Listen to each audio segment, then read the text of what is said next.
Ladies and gentlemen, welcome back to the channel. This will be a bit of a different video. Maybe we can make a series out of it if people give me suggestions of topics to cover.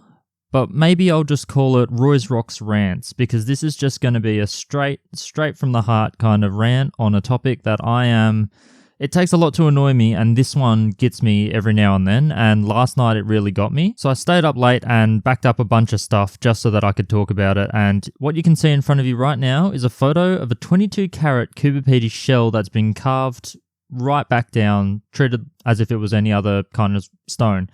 Now that's not what annoys me, because plenty of shells you can cut up. This one's got sand all through it. It's one of the classic ones where sand has filled the middle as it's crumbled and the opal's tried to replace the shell.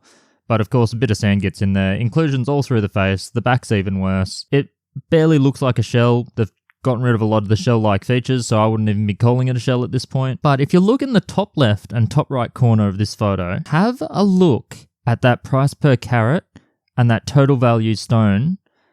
On the left is one valuer, on the right is another. So two independent valuations from two professional opal valuers. They have come to a number of 24 to 30,000 Australian dollars for a 22 carat Cooper shell carving that is well and truly less than $1,000 per carat. Now these opal valuations, I've got to say, are worth about as much as toilet paper, maybe less than toilet paper during COVID times when we were allowed out of the house once a week to try to hunt some down. Real Hunger Games style. That toilet paper was worth way more than what these certificates are. These things are absolute rubbish, and I rarely ever see anything even close to accurate. You can chuck a photo or a video or both up on a Facebook group, like any of the Australian opal Facebook groups, and you will get a much better idea of how much the opal you've got in your hand is worth. Now, you can't get angry at the person that's trying to sell this stone and using these certificates in order to support the amount of money they're asking. Not everyone that buys opal and sells opal knows anything about valuing the opal. We've got to be really kind to these people, because they are the ones that have been impacted by these absolute garbage valuations. They've paid for these valuations, and that is the part that annoys me the most. So in terms of the valuations, so the analysis of the stones is typically pretty good. I look at everything and I look at the body tones. I look at, well, in these cases, the brightness they wrote as bright. That's not really on the brightness scale at all. But N8, yeah, probably. It's a crystal opal with sand filling. It's got a fairly pale body tone to it. Free shape. It's a carving. It's not cabbed. It's from Cooper. Half of this information they would be relying on the person that's handing it over to tell them that it's from Cooper in which field. The pattern on both of these, they call it blocky. Now, what is a blocky pattern? It's not something that's that commonly used, but whatever. I don't really care about the names of blocky patterns. I make pattern names up all the time, like the kitty cat claws, when really it's just a chaff. In terms of inclusions, both valuers rated this as 5% of the face inclusions. I guess it depends on what you call an inclusion and how you judge that. To me, as soon as you can see the sand all throughout the crystal, you're kind of in trouble for inclusions, because all I can see when I'm looking at a stone like this is the sand inside it, which is fine if you're keeping it as a shell. But once you've cut it all up like this, it's lost that quality. And if you're trying to sell it as a standard stone, it's definitely going to knock it down a whole bunch. Now, these certificates have the longest disclaimers. One has a one-page disclaimer almost. All of the second page of the analysis is a disclaimer. And the other one, it's just at the bottom, and the font gets smaller and smaller as you go along. It's almost impossible to read, but that's probably because it was just uploaded on Facebook. This post has been taken down. Don't hunt down the person. If this stone pops up somewhere, don't bother them at all. They found out very quickly what everyone thought about it. And yeah, some people picked on the person a bit. That's not really on, because they might not know anything about this stone. They got it valued and they were running with that valuation. So the key thing in these valuations is that they say it's for insurance purposes only. They also specify that it's kind of an estimate on what you would put as a reserve value for an auction. Now, back in the day, I'd always just shrug my shoulders at it. I always saw the valuations as being high, but I'm like, oh yeah, whatever. You can't replace the stone. It's one of a kind. It's opal. The replacement value, I guess it's really hard to do, but honestly, not that impossible. And these are just so overblown that you will run into significant problems if you are actually using it for that insurance purpose. So the issues you run into are a little bit different whether you're an individual or a business. Business, there's a lot more penalties attached to misvaluing any of your assets for insurance purposes. But we'll just take this as an individual, and I'm just going on what would happen here in Australia, but this would apply in many parts of the world. When you overvalue an asset so ridiculously like this, if you are actually going to have this covered by insurance, and you want to keep that valuation, you have to pay premiums based on that valuation. Now, if I have this stone in my hand and I'm covering it for $30,000, I'm going to be pretty sad, because not only would I pay those premiums for that stone, when they see a valuation attached to this stone and I say it's gone missing, there is no chance that they do not dispute that value. It would take a quick Google search to type in shell opal, and they will see that for $30,000, you can get an absolute museum grade shell. All the features still there, full cover of color. It would be one of the better shells out there at 30,000 plus. Now, for an individual to just rely on a valuation like this, I don't think you can get in any legal problems, but I have no idea how the people that are doing these valuations and putting all of this down on paper can get away with it.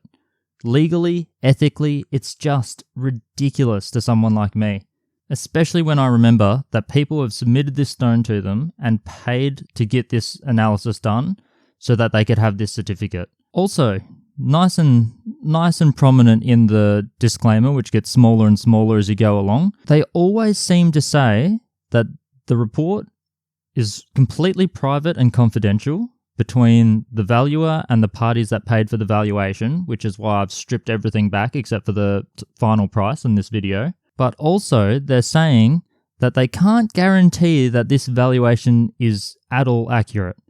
Now, what the hell? Now, what is the point of getting a valuation certificate that someone has paid for when you cannot even guarantee that it's close to what it's actually worth? What is the reason for the valuation at that point? I mean, my ears are getting warm just talking about this. Well, ranting about this, because I like alliteration.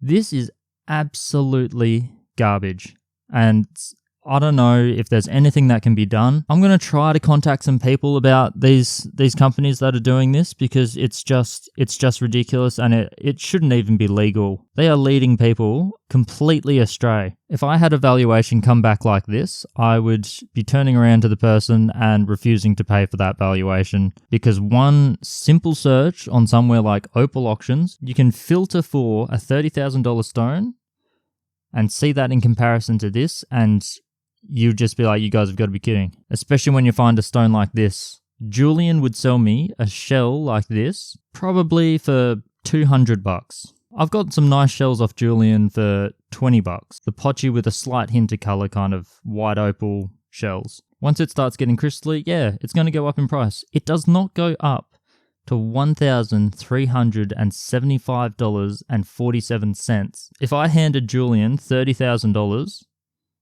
this is not what you're getting. And the fact that people pay for these certificates and then at the bottom it says they can't guarantee the accuracy of it is just mind-boggling. What are you paying for then? You're paying for someone to print words on a piece of paper with a photo of an opal attached. The photos aren't even taken well. There's nothing about this that I like apart from the physical properties of opal that they've just copy and pasted into these certificates is correct. They haven't done a hardness test on this individual stone itself. It looks like they've just copied the range that they found on Wikipedia. I mean, it's just so annoying. But yeah, I had to put something out because I've realized I've saved a lot of these certificates. They get posted up on Facebook all the time. People trying to sell it. And they'll get a valuation like $30,000 and say, oh, I'm willing to take 50%, so $15,000. And the poor people, they just get laughed out the door because the people on these Opal Facebook pages know what they're looking at. And normally I don't comment on them, but this one I just had to because it was just insane. This is one of the more remarkable ones I've ever seen. Though I've seen one of these valuers' certificates a lot, and I've always thought that is an absolute joke. But this one is just taking it too far. So that's a less cheery video than usual. Even the opals that I've been carving, when cracks and sand take over, I've been far less grumpy than I am now, because this is it's just blowing my mind apart. It's just so annoying that people can be this disingenuous, this dishonest. And unfortunately, people pay for it and they walk away happy because they see a big number. Big number means I'm holding a $30,000 stone, only to post it up on Facebook and just get laughed at. When really, it's just not their fault. I love that people that don't know opal buy opal. It's such a magical stone, and there are pieces that are incredibly high value, but these aren't it. If these companies had any kind of ethics or morality about them, they should get handed a small little stone like this. They should just flip it over in their hand a couple times, look at it under a light, and say, you know what, you'll get a couple $100 for this, and not charge anything for a full valuation. Full valuations are really good if you've got a really high value stone. If you get a gem belemnite, I've got a couple that I would think about getting valued, but it would not be with these companies. I don't know what their certifications are. Actually, it's not true. One of them had some certifications on there. None of them were gem related. So I don't know why you would put it on the certificate at all. I might as well just put PhD chemistry and then start doing these valuations. At least mine would actually be accurate and you could get a reasonable market value. If you take this to auction and you tell the person that you want to put it on a reserve of $30,000, they're not touching it. Simply for the fact that you can just chuck it into Google and find out that it's not going to get anywhere near $30,000. It's a waste of oxygen to try to sell it like that. But anyway, this has gone on long enough. I will get back to carving. I'll let my ears cool down. I think there's just steam coming out of all sorts of areas, and it's in the heart of winter, so that's not right. I am going to just chill out, and one thing that does that is opal carving, so I think that's what I'll do for the next 30 minutes or an hour till I get those nice wrinkly fingers. So you'll probably see what I carve up in the next video. Catch you around, guys.